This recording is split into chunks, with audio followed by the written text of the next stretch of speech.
Welcome everyone to Wong Chat. We are on episode 46. It's been so many, getting closer and closer to 50. I feel like I should do something special for 50. I know I keep saying this, but I still have no idea what I'm doing. Sorry if I sound kind of funny too. I just explained to Erika too. There's balls in my mouth. I'm drinking boba and it's great. You guys should try it if you never tried boba and milk tea. Anyway, today we are talking to Erika. Erika Ishii, I feel like I'm hoping I'm saying it right. I don't know. I'll let her correct me if I'm wrong. She's a great actress. She does voice acting. But I also know her as a crazy girl who I see running around convention all the time. Good crazy, don't worry. She's really fun, really energetic. Just an awesome person in general. So yeah, she's great, and I would love to catch up with her because of Falcon. I haven't seen her in a while. So anyway, I can see her now, and it's exciting for me. All right. Hey, Erika, what's up? Hi, Martin. Hello, everybody. Hello. Man, it is so good to see. We were talking about this, how nice it is for us to just sit down and have a chat that's not at a crowded party or at a con where we're both working and we're like, hi, bye. That's usually the case. Yeah, every time I see you, just like, oh, hey, what's up? Yeah, all right, gotta go. Run, boom, gone. Yeah, and I think we were saying that the last time that we actually got to sit down and have an actual conversation was at a Christmas party 2 years ago, maybe. Sounds about right. Yeah. Yeah. Anytime before that or after that was just like hi and bye on the go.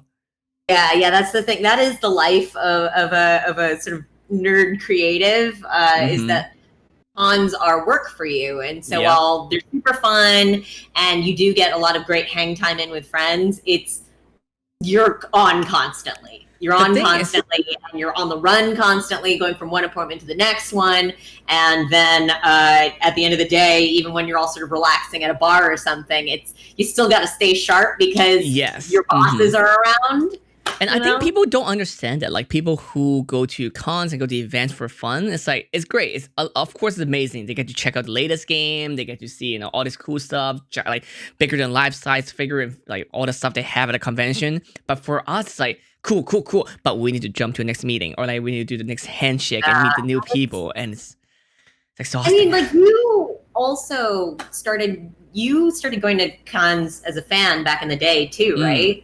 I started long ago when I first started cosplay photography. That's how I got started. So you started as a professional, because for me, I used to go to Anime Expo and Comic Con just as a fan, and so I remember waiting in the lines to play games, or clamoring for swag, like going around with a swag bag, or waiting in line for panels. So yeah, I had the whole sort of fan experience, and then it slowly transitioned into, suddenly I was starting to be on panels, and then suddenly I was like working events, also booth bathing in there was like in there at some point, because your friends all run booths. So one good thing is that now, like that we've been in the professional scene for so long, one good thing is that I don't have to do lines, like get in line anymore. That is good benefit. I'm terribly spoiled when it comes to lines. It's like, what? There's like a 10-minute wait for that? I'm not going to wait for that. I'll just like get a press bag later or something, which is really terrible. See, that's why we're so mad about like E3. Here's the thing. We don't mind like PAX, whatever, it makes sense. It's a interactive experience for fans, for like anyone. But E3 is very much for business. And then they reopen it back for public, and that got frustrating because you have a lot of entitled people who run around and demanding their swag, and then like running into us, and like we're in their way when they should be like, I don't know, in school. It's like weekday. So, like, that's the thing, is it's, I know the argument on the other hand is that it's, like, really elitist not to let the general population in. But I would agree, as somebody who's done both, actually, my first E3, I snuck in. I was on a date. But I would say that, for E3, when you're running around, it's work. Like you're trying to get content, trying to do interviews, you're trying to make it to appointments. It's not as awful as it is. You're not there to enjoy yourself. I mean, I do. Like I love E3, and I will never get tired of it. And I mean, we're also But going to it have to still circle work. back around to the idea of what conventions are going to look like after this. But it's just, yeah, it's a lot, and you're tired, and you're hard at work, and E3 is such a madhouse, and then to have it be open to general public, it just makes it that much harder to get around or to like sort of concentrate on work. And I love the consumer shows like PAX and GDC is more like trade show as well, but but GDC would be boring, I feel like, for public as well. I mean, it is kind of half public, half industry. I know that a lot of people are clamoring for change in GDC, but just the general conventions for consumers and for fans, I think are super great. But I think that E3 should still be reserved for people that have to conduct the business there. I feel like the solution is what Gamescom does, which is like the first 2 days are for industry, and then the next. I think they still do that for E3. Do they? No, I feel like not. I feel like I don't remember. I think there's a couple of industry-only days. I think.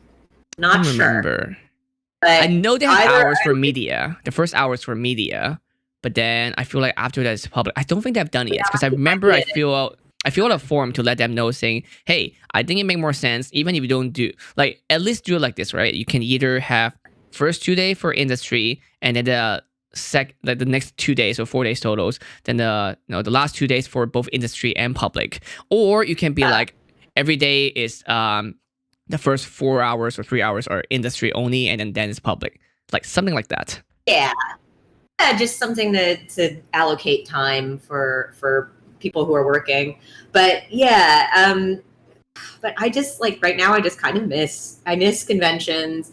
It's kind of nice to have a break, but I just my heart really goes out to everybody that made their living doing conventions. Oh yes, I was just talking to a friend yesterday, and he made a costume for this cosplayer to wear. They were supposed to go to like 4 or 5 big trade show this year for that.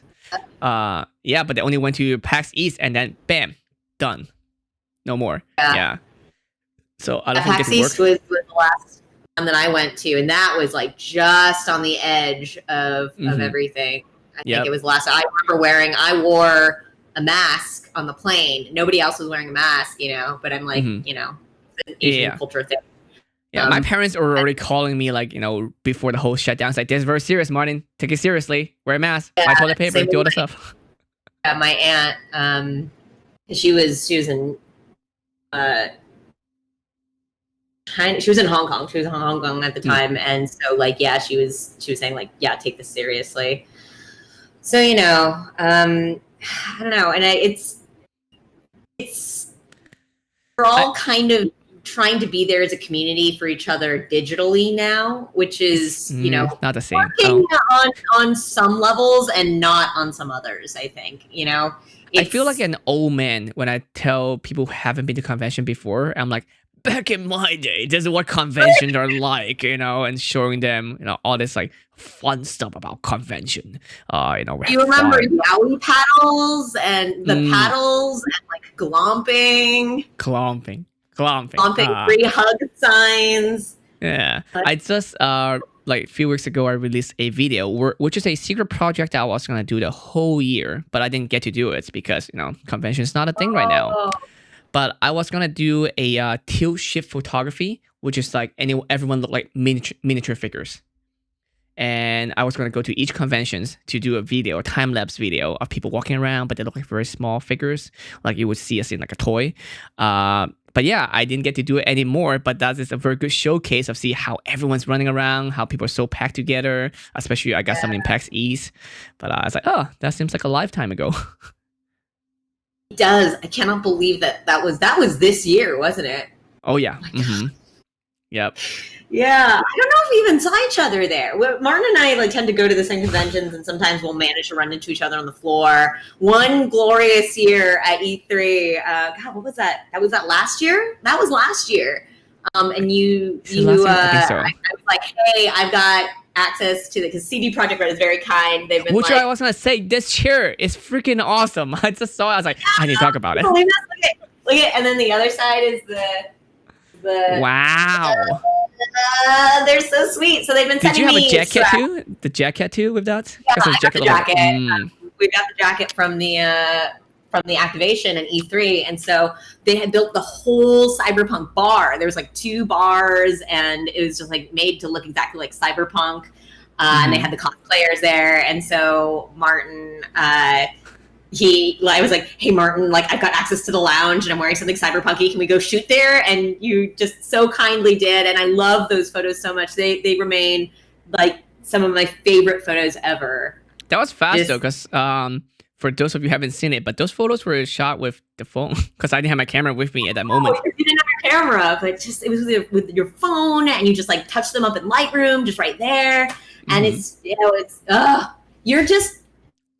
I always see those articles about how it's photographers are what make the camera good. Because like if I took a really nice DSLR, I couldn't get anything out of it. But it's easy. Like, anyone can do it. Anyone can do it. I don't know. But it's I love your photography. I love your photography. Thank you. And I'm trying to do more as well. I want to do more like surreal photography if I can get the chance to. But we'll see. I saw the one you did with Mari. The dream. Oh my gosh. That was fun shoot too. The good thing is that I also have another behind the scene video of that photo shoot, so I get to show it later. Yeah. Oh, nice. Yeah, I haven't uploaded it yet, but yeah. Amazing to me because, like, I always have to sort of make my own content, and especially in isolation now, and it's just like so much editing and posing and just lighting and it's so much, and you're just such a pro at it. Here's the thing, like I wish I can spend more time focusing on just creating content, but it's not always that easy to. But I know it's hard to be the person in front of the camera or like whatever the content is, but also behind the camera. Is it doable? Yes. Is it a lot of work? Heck yes. Like so much work. I feel like we kind of, and correct me if I'm wrong on this, that both of us sort of created what we do. Like created our careers, right? I mean, like when you started out in cosplay photography, that wasn't really a thing. No, it is. I mean, technically, it's not really a thing, but it's not really a thing at all. We just have to like craft our path into whatever we're doing. Like, here's the scary part too. Like, I'm doing that right now myself. People have been asking me, so Martin, it's like con's not really a thing right now. What are you doing? And even before con, I was like before the end of the whole convention scene, the start of pandemic, I was already planning like. I'm trying to be a photographer, but in the gaming space, cosplay space, whatever, but also as a content creator, influencer, whatever you call it. But the thing is that it doesn't really exist. So either A, no one knows how to do it, so I'm pioneering it, or B, it's not a thing because it's really nobody would care for it, then it's a lost cause. So I'm like, hopefully it's the first one, not the second one, so maybe I can pioneer as a thing. So I mean, I did that with cosplay, so hopefully I can do that with this gaming space as well. Yeah, I mean, absolutely. It's so interesting too, because especially in the gaming space, like gaming content creators, like YouTubers or Twitch streamers, all have to sort of do everything for themselves. You just have to be a predator, like the producing, editing, directing, script writer. Script writing.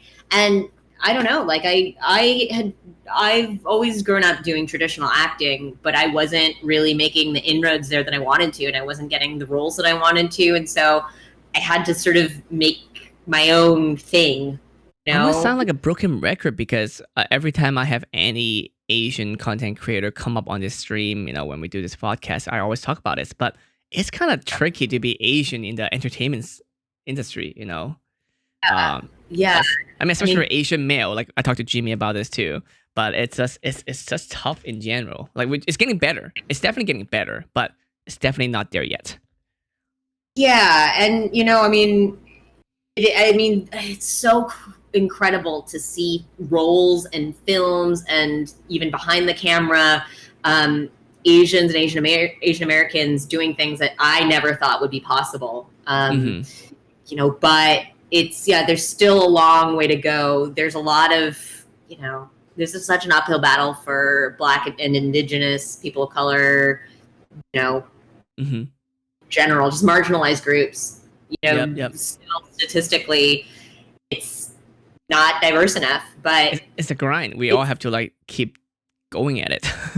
yeah, and we sort of started to make inroads for ourselves. So almost all of the Asian actors I can think of, at least in our circle, sort of made their own way. Mm-hmm. They started their own YouTube channels or started streaming games on their own.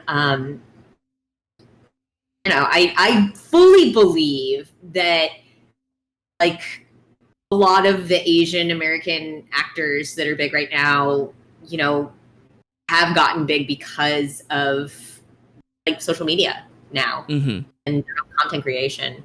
Have you thought about have you always used the same last name, or when you first started, did you thought about changing your name or something?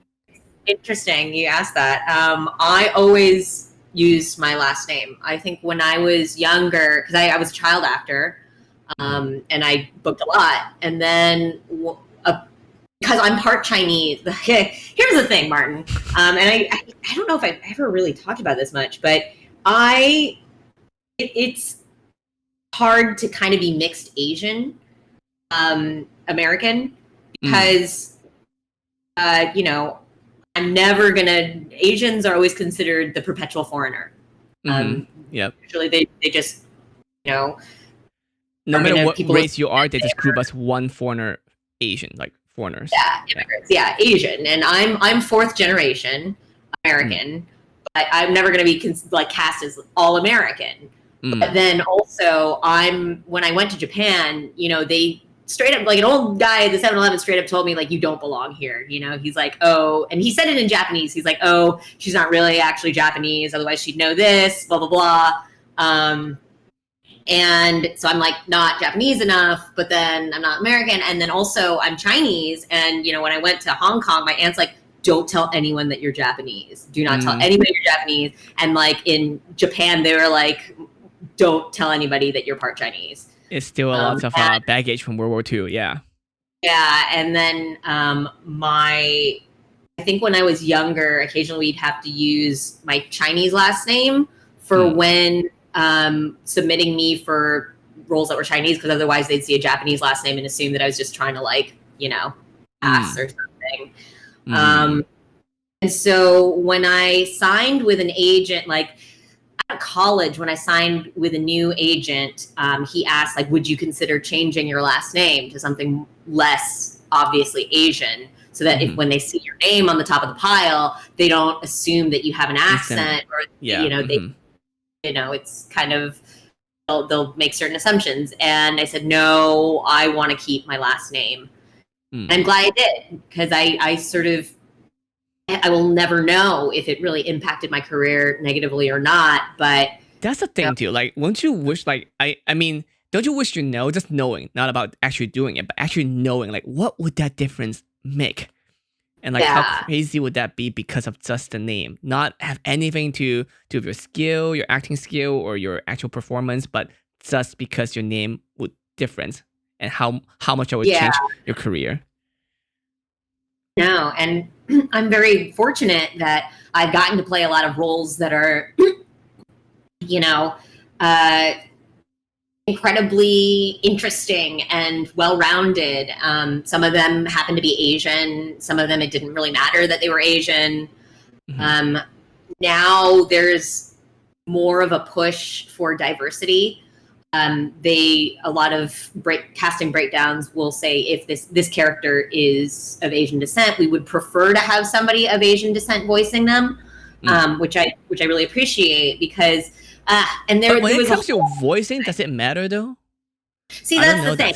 People say, like, oh, it shouldn't matter, but it really does, especially for my Black colleagues. Honestly, they're like, they will only be cast if the character is Black or if the character looks like them. And, you know, they will be asked to speak more Black or, you know, just stereotypically or, you know, pigeonholed into roles. And with Asians in voice acting, it's getting better, and there are many, many more roles available. But it's still like a lot of the roles that I end up getting cast in are Asian, or, you know, Asian American. Do you feel like you have to speak more Asian-like in some role? I'm not sure what does that mean though, but like sometimes, yeah, like sometimes they do ask for an accent. They want like a Japanese or Chinese accent. Is it better than you feel like because of diversity?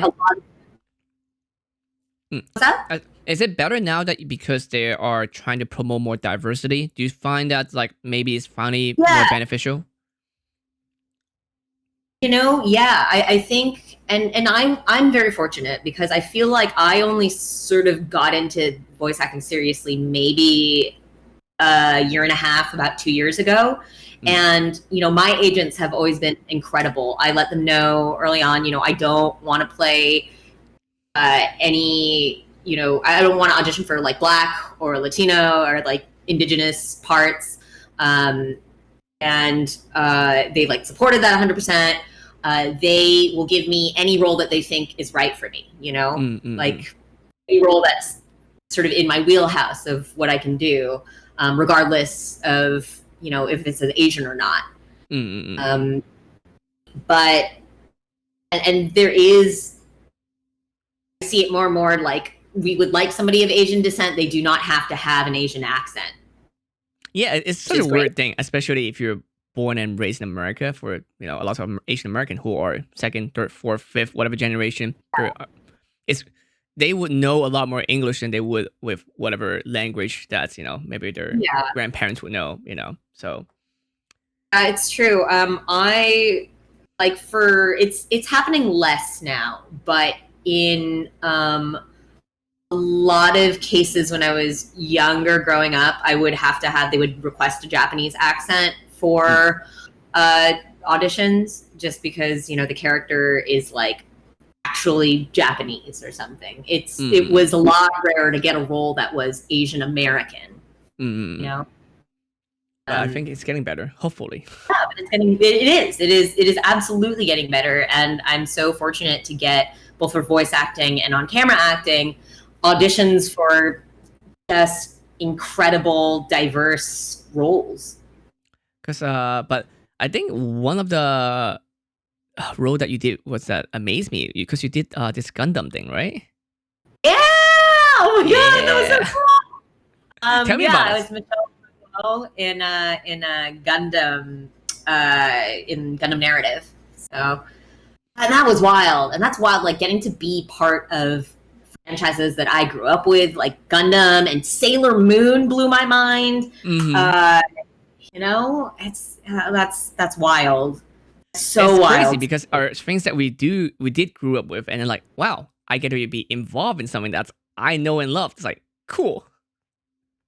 I know, it's you don't imagine that you'll ever get to work with the things, and you've done that too. You've gotten to work with companies that like you're a fan of too, and it's always a trip, you know. It is kind of because like when you're doing it, you don't really feel it. It's really weird because I feel like I always feel the impact afterwards. Like maybe when you first got it, or like after it, but not during. Because when during, you're like, I'm working it. I'm working. And during, you're like a professional. You're occasionally something will happen. You're like, oh, that's really cool. But it really hits you right after, and it's like, wow, huh? How about that? I got to be part of this thing that I love a lot. I know, and you know, for me, like like Sailor Moon and Gundam, and I think a big one for me was The Last of Us, where I just did, you know, I did additional voices, you know. I'm in the settlement, but it was wild because the first Last of Us is what inspired me to decide to pursue voice acting in video games in particular. I always wanted to do voice acting, and I always loved video games, but I played The Last of Us 1, and I realized that, oh, this is what I want to do. This is what I'm meant to do. And so here's my question. For acting, when you send in your video reel, of course, I feel like you can show more of expression, your everything. But I feel like for voice, it's a bit trickier because you going for straight up just about voice. So what do they look for when they're looking for voice actors? Like, what is that quality? What is considered quality? So it really depends. I think the most important thing you can do as a voice actor is to make a strong choice and just stick with it. Just like choose a character, and at the end of the day, it's about the acting. I mean, you can have a particular quality of voice that they're looking for, or sort of like a specific a tone or the range, but in the end, they really want to hear how you act.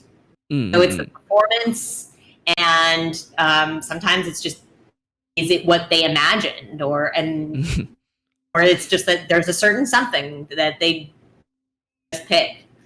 So for people who are not in our industry, and I always say this too, it's like for any time you submit any role or you do any kind of submission or audition or anything like that, there's so many reasons why you might not get picked. You just pretty much just send in it and you forget it and just let it happen. If it happens, great. If it doesn't, whatever. Next one. Yeah, and I don't think they realize how much I failed. Oh yeah, so much, so often. I just hundreds and hundreds, like probably at least 1,000 auditions in my lifetime. At the very least, 1,000 auditions, like on camera or voiceover, that had just like sent out into the void and heard nothing back about. And usually I've gotten pretty good about just doing it and sending it and forgetting about it. Occasionally a job will come around where you'll be like, please, oh God, please. I want this one. And you'll just obsess about it. And like, there's like one or two where I'm just like, that's the one that got away, and it just, like hurts me in my soul when I think about it. But you do your best to just kind of let it go, because there's always going to be the next one. To. Like, it's not meant to be. A lot of people move to LA or SoCal and they're like, oh yeah, I'm gonna come here, I'm gonna like do my audition, I'm gonna get the job and I'll be a big star. It's like, it doesn't really work like that per se. Everyone just assumes that's how it goes. Like, no, I mean, they're hopeful, but like, not really. Yeah, it's funny. Sometimes you'll get that role, like that one role that's just, makes you pop. It makes you a star. But even then, it's usually in at least a year of grinding, of failed auditions and scraping together. Like, I remember having a day job, and working in catering for a long time, and just years of this sort of ramp up of building up a network and taking lessons and submitting, and failures, and like agents that didn't understand me. And it's a slog. And I'm a lot more privileged than most people. Like, to be transparent, I had somebody's help and support for like a year, like where I got to live rent free while I was working and everything. But I still remember I was a PA for like a web show that I think that's where I first sort of met Matt and Marisha and Allison and folks.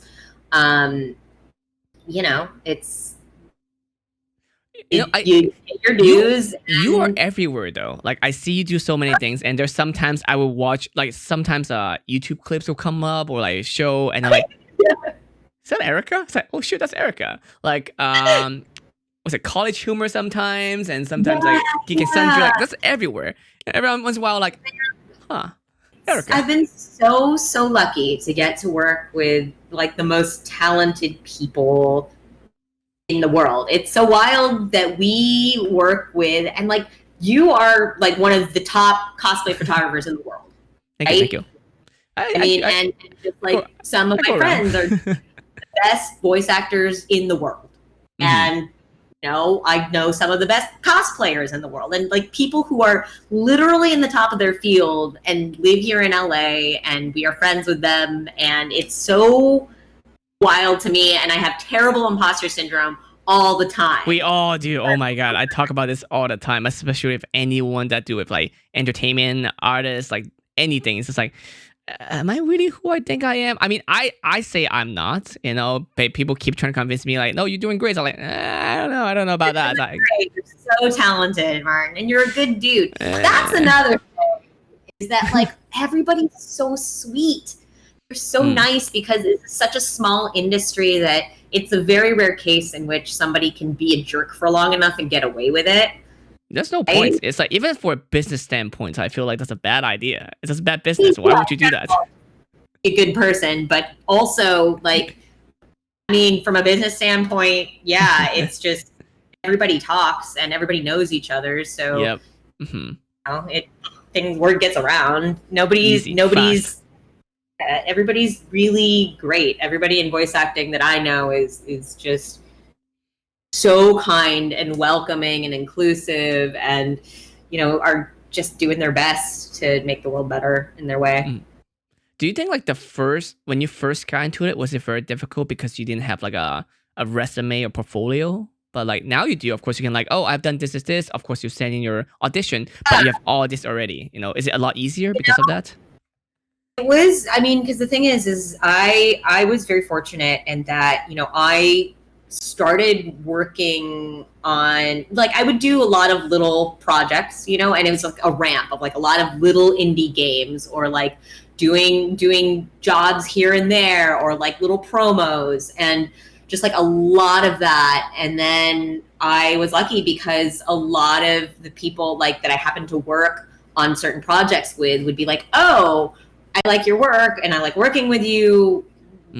I'll recommend you for this other thing you can audition for. And I would meet, game devs, because I worked with game developers, and they'd be like, oh, you do voiceover. Why don't you give me your demo? And like, you can audition for this next thing that I have coming up.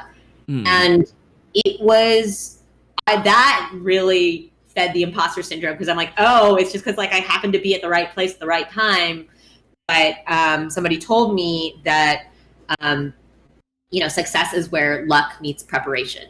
And they said, like for me, I had years, like decades of theatrical training and acting class. I went to the Strasberg Method School. I had improv training. I had taken voiceover classes. I had paid, it's a very cost prohibitive hurdle to getting into the industry, but I had gotten a demo made. And so, when they asked for it, I had a demo to hand them, and, it's, on one hand, I'm extremely privileged to have been in the right place at the right time for a lot of moments, and to have the connections in LA, but at the same time too, I was ready. I was lucky that I was ready. And here's a funny thing too, and I say this all the time. A lot of things that we do not require us to be physically in LA, but I feel like we don't get those opportunities unless we're in LA, right? Like, it's even for voice acting specifically, right? Yeah. You can just go to any place that can do recording. You don't have to be in LA to record something. There's sound booth like everywhere, studio everywhere. But it's weird. Like now that is the case. Now that is the case. Like, because everybody's doing it from home and recording from home, but most of the time they will record you in a studio. They're not going to like send a tech out to wherever you are, and like, or there might not be like a studio that links up. Technically, yeah, like voiceover could be done from a lot of different places, but all the agencies are here. True. You have to go into the studios here. If you're doing cartoons or mocap, there's the group reads.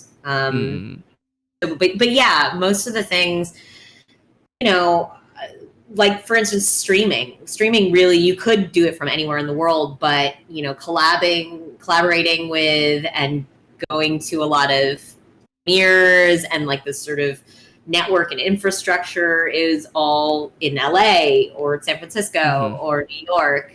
And here's So the thing it too. is, People are so last minute all the time. They'll be like, "Hey, we got this thing. Can you come in like tomorrow?" yes, exactly. Yeah. And I And just can't imagine doing it, not doing it in LA. All yeah, of like this, you know? people don't remember. They don't just. They. It's weird because I feel like if you're not in LA, people kind of forget you. Like they. But if you're here, they. Yeah. It's really weird. It's just a. It's a community thing. Yeah. You know, I think you're right. I think it's that, you know, the idea of building community, and you can have an online community, but there's something about seeing somebody in person and seeing, and when we go to the same events and the same conventions, we see each other, and you know, while we're hanging out, we're like, oh yeah, like I love hanging out with you. We should work on something sometime. Like audition, not audition. Premiere. Like I see you all the time in like every single movie premiere. It's like, oh hey, hello Erika, there you are. Yeah, it's good, and it's just kind of, I don't know, like keeps you fresh in everybody else's minds, and you know, there is something to be said about needing to separate work and play. And like I've been learning to set those boundaries in the past 2 years, because I love what I do. I love all the different aspects of it, and everybody that I am friends with, I also am fortunate enough to get to work with frequently. But you also need like to rest your brain from work and hustle and being on. So, Like speaking of that, one thing I was talking to and our friends from the gaming industry, sometimes it's really hard about making friends that you want it to be both as a friendship thing, but also as a business thing, right? Like some people might, let's say in your case, right, they work for a gaming company, which they're also, let's say they're casting director or whatever. They're looking for another voice actor for the next game. Like you do enjoy them as a friend, but you don't want them to think that you're only friends with them because they can offer you that. But at the same time, you don't want to be like... Yes. Oh my God. Okay, so I have this huge problem. So for a long time, I was so terrified to ask for anything because so many people that we know are already very established in their careers, and I never want people to think that I'm using them for anything. Yeah. You know? It's a weird thing because like at the same time, it's like, yes, I would love to work with you on your next event or whatever that you have working as next, but I don't want you to think I only friends with you because I want to get that. Yeah. And because the real truth of it is that you are friends with them because like they're interesting and they're like good heart. As I said, like everybody's really kind and they're good hearted and like fun to work with, but then also they're interesting and they're into the same things that you are. And they just like, you admire their creativity and their drive. And it's like, you are with your people, right? Yeah. But you also don't want, it's a weird thing, right? I sometimes get in my head about that because I don't like, I just like everybody that I know is so cool and I would never want. But here's the imposter syndrome coming in because they feel the same about you as well. No, but there's people feel the same about you too. They're like, oh my God, this Erika, you know, I want to be friends with her, but I don't want them to think that I'm only friends with her because I'm trying to ladder climb her, you know? Right. So like, you kind of like find your people. That you find your people and you're like, oh, this feels right, you know? Because like a lot of times if people are ladder climbing, it comes out eventually, you know, and it kind of, you figure it out. You find out who your ride or die people are. There's also people who are so new to doing that. I'm like, you must be new at this whole ladder climbing thing. You're really obvious right now. Right. And so that's the thing is like treating, and just in general, like can't treat people like commodities or like for what they can do for you. Even in this town, I hated going to the parties, you know, the Hollywood parties. They always ask, they're like, oh, what do you do? You know, and that's like shorthand of being like, what do you bring to the table? Yeah. And it's just like, I would go to those parties and I'd ask, what do you enjoy doing? Because, you know, that could be like, well, I love acting or something, but it doesn't define you by what you do. Rock climbing. right. Or like rock climbing, or sometimes you get an interesting answer of like their hobby, and then that's something way more interesting to talk about. Because when You already I work out too. You're crazy. Like your workout stuff always inspire me. Every time I see your workout posts on Instagram, on Twitter, whatever, I'm like, shit, Aw, Erica's getting it. All right, F it. I guess I have to work out today too. Yeah. thank you. Yeah, it's been tough. Mental health has been tough in quarantine, and one thing that has been helping a lot has been working out regularly. Get the endorphins, and then also just like having it be a part of my routine. Having a routine and something regular has helped a lot. So yeah, I'm really grateful for working out right now. But I think the good thing for me, I think it's a mix of both as an artist, also the Chinese culture mixed together. I'm able to turn my, I guess, frustrations or like the imposter syndrome into motivation. More like, I'm not good enough. F it. Let me work harder at it. And that's time for working out as well for me. Yeah. That's good. I mean, it's all a balancing act, Like at some point, sort of my imposter syndrome and my sort of like anxiousness to like do better sort of like drives me. But I also sometimes it goes overboard, and I get anxious, or like I worry about, or I get imposter syndrome too bad, or so you really do have to sort of take care of yourself, and that's something I'm learning in quarantine. It's weird because people are saying like, oh, now that we're in quarantine, you kind of don't have to do much. But then that's not the case because I still need to survive. I still need to build my career. Instead, it's actually more work because there's no regular anymore. I need to find out what's the next thing is and how do I adapt to this new life. Yeah. Yeah, I'm still working a lot. I'm very, very, very privileged to be able to keep working for voiceover and like some D&D or like D&D games and hosting. So I'm still busy, and that is a privilege. But yeah, it's on top of the normal everyday hustle for that, and so the workouts and sort of creating content. There's just this psychic burden, of the weight of the world, And there's always something new every single day. It's not just like, oh, it's just a pandemic. Nope. Next thing you know, we got another things going on. Next thing you know, there's murder hornets, and I'm not sure what's next. Earthquake. Yeah. Earthquake the last few days. Some other fresh horror. Yeah. And I'm doing my best to try and want to be there for everybody and for the world. And every day I try to do something for activism or to outreach in the community, but also like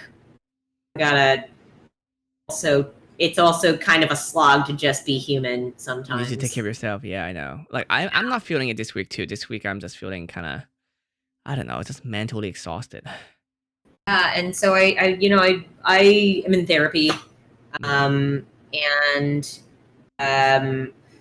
it's very helpful, and I'm like a huge proponent for seeking help for mental health. Health therapy, normalizing it. Yeah, it's a privilege to be able to have time for it and have money for it, but there are other ways, sliding scale, sliding scale or hotlines or group therapy. It is manageable, but it's a lot of hoops to jump through when you're having trouble functioning. Oh yeah, definitely. It's a mix of all things. Like that's why a pandemic is not gonna be easy for a lot of people. Yeah, I know. It's not just the illness; it's sort of the toll that it's taking on everybody. What else are you working on these days then? What else am I working on?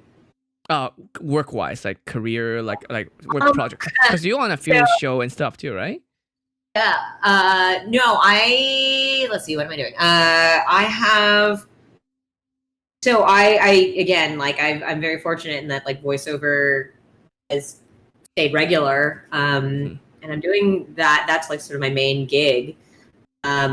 Occasionally, I'll have hosting jobs. So currently, let's say, so are you doing gigs after gigs, or doing a continuous show right now, or is it like a? No, I don't have a continuous show right now. Which is actually kind of nice. It just sort of gives me up for a lot of other things. And I haven't streamed in a while, and I feel really bad on, because I haven't streamed on my channel, just because things have been really busy. That's why I don't have a schedule yet. I feel like I should.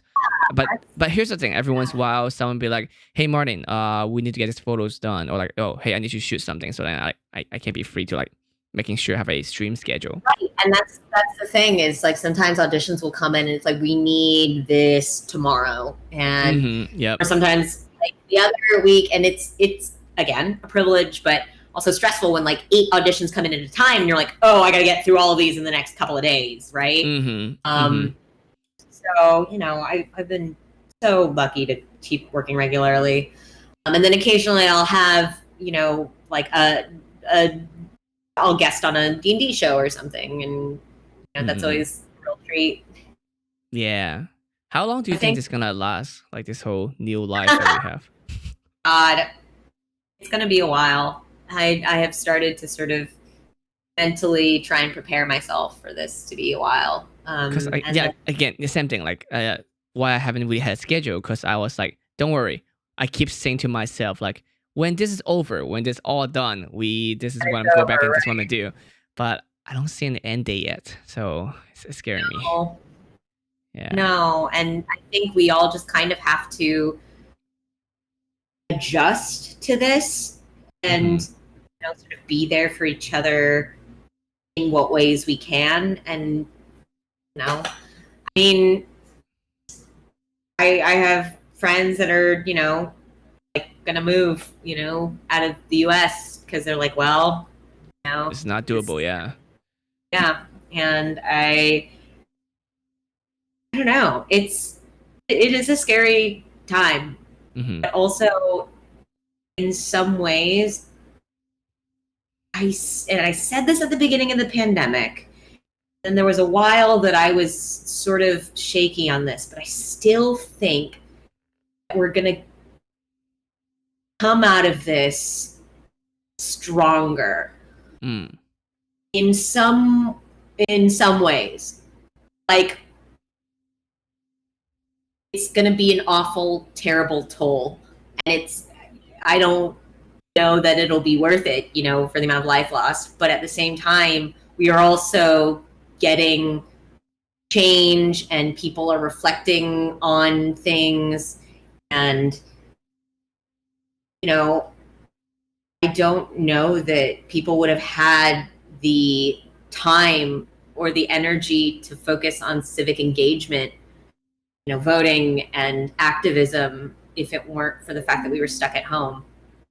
So yeah, that's really a fun and interesting time, because I wonder if that activism would have happened if it wasn't for the pandemic. Oh, and people would be too busy in their normal day life, I feel like. The crushing reality of capitalism is that we don't have the time or the money or the sort of emotional space to think about politics as much, when we're working 40, 60 hours a week to survive. Yep. So and it's just not, it's very easy to numb to things that doesn't concern you, that does not relate to you. So like, oh, there's anything on the news, and then you just walk away. Empathy is another major point too. It's really interesting to see. I mean, I always assume the best about humanity.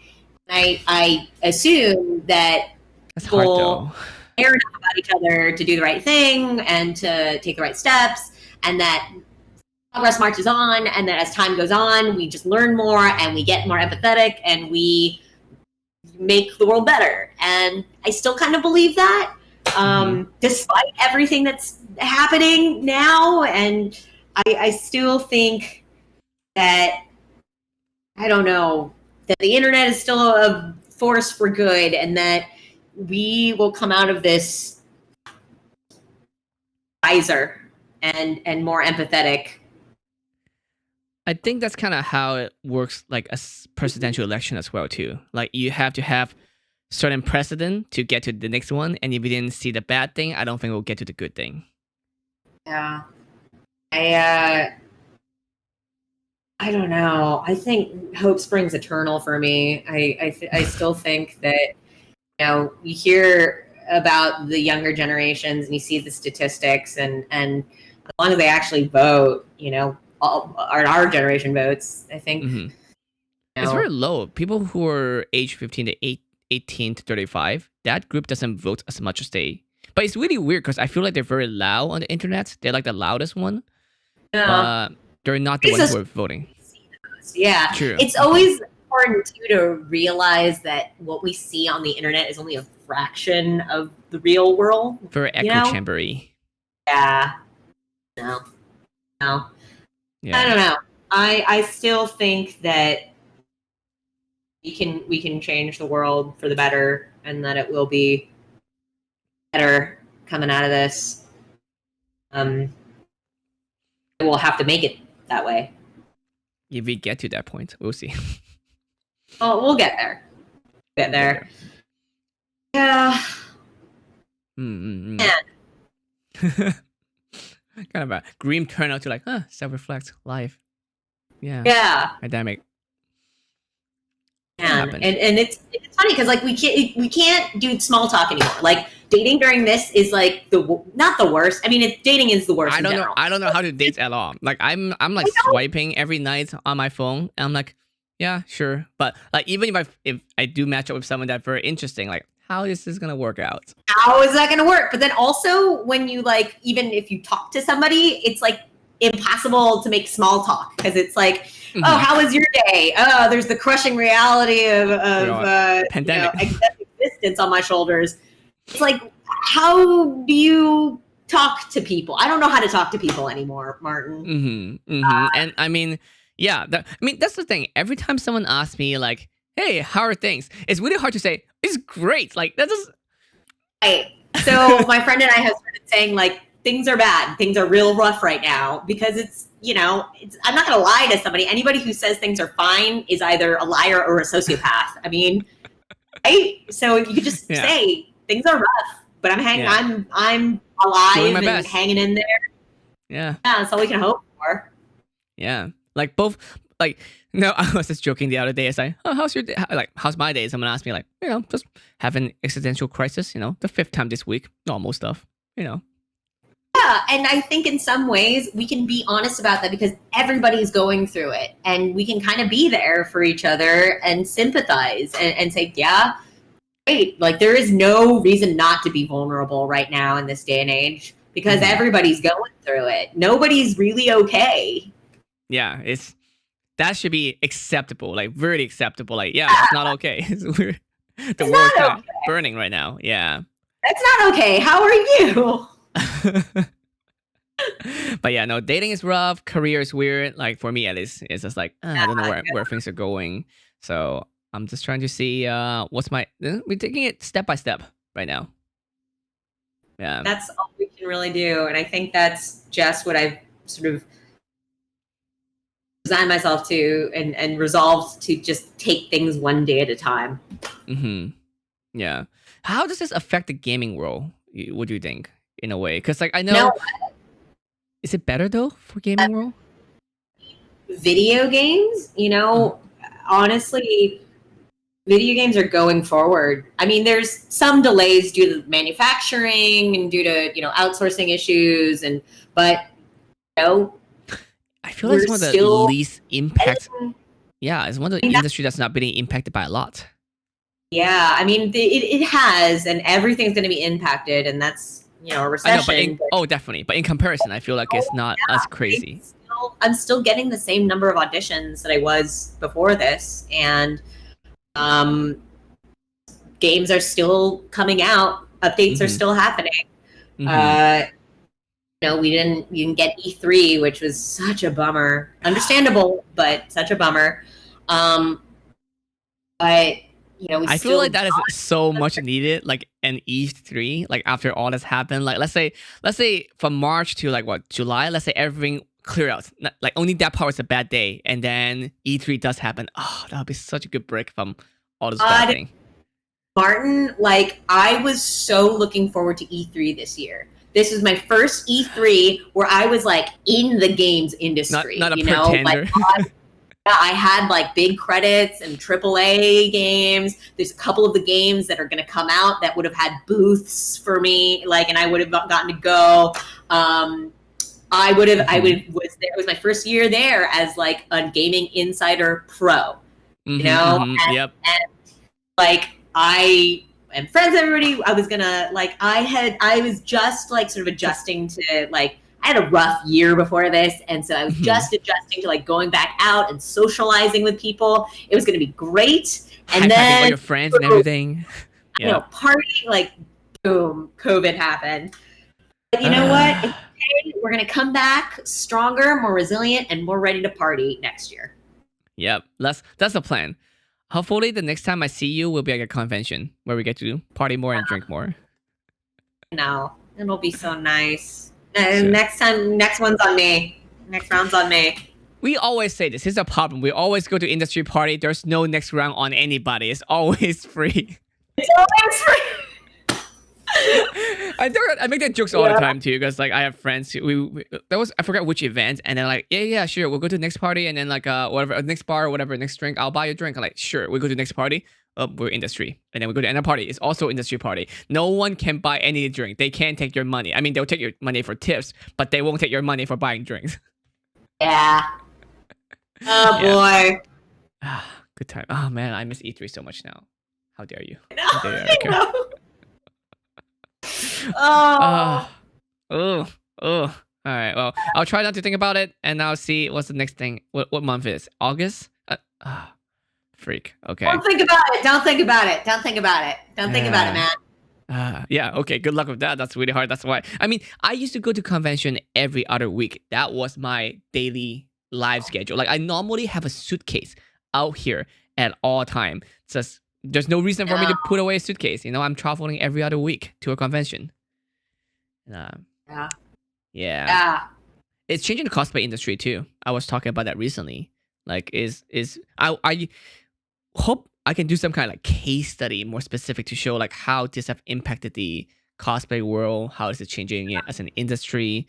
Again, as you said, it might do some good to it. Like it definitely gonna kill off something, but at the same time, it might make it stronger by changing it, adapting it to a different world. We'll see. I hope so. I'm just curious to see what shakes out, and I hope that this gets fixed soon because it's bad. Yeah, it's bad. Well, we should also like next time I see you, we can also get some shoot done. We always have some photo shoot idea, surreal photo shoot. Oh my god, I know. Let's do a shoot, Martin. Like cyberpunk one. I got this cool sign. It's flipped an image, but I got this cool sign with my last name on it. It's not flipped for me. That? It's really? not flipped for me. It's normal for me. Yeah. Oh. Yeah. Okay. Maybe it's just flipped for mine. Yeah. Okay. Because I am Chinese, so I can read it. So. Yeah. That's right. Zhang. So is this supposed to be your last name? Yeah. So for the Japanese Japanese pronunciation is Ishii. Yep. So. Yep. So yeah. So I can read it. So I'm like Zhang. So like Ishii. Yeah, it makes sense. So I'm like okay. Yeah. All right. Well, where can people find you? People can find me on Twitter at Erika Ishii, on Instagram at the Erika Ishii. And let's see. Tomorrow at 12 p.m. Pacific time, I'm going to be doing a cool thing for Gish, the scavenger hunt with Travis McElroy and my friend Tanya and a couple other fun friends.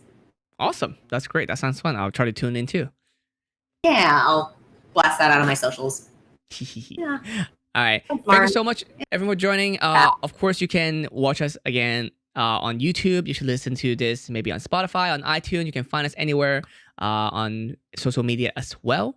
Thank you so much for watching, and I will see you all next